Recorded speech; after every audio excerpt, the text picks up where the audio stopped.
To use Zelle for transferring money between banks, you can enroll in the service through your online bank account or mobile banking app.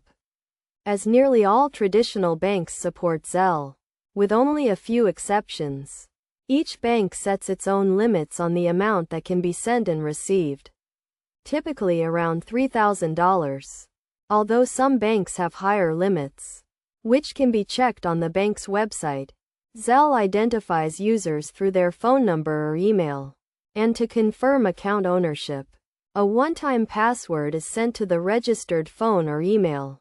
It is possible to have multiple Zelle accounts by enrolling with different emails and phone numbers at various banks, allowing for transfers to be made to another account held by the same user or to someone else's account. To send money, a manual transfer initiation is required, whereas receiving money is automatic and does not require any action.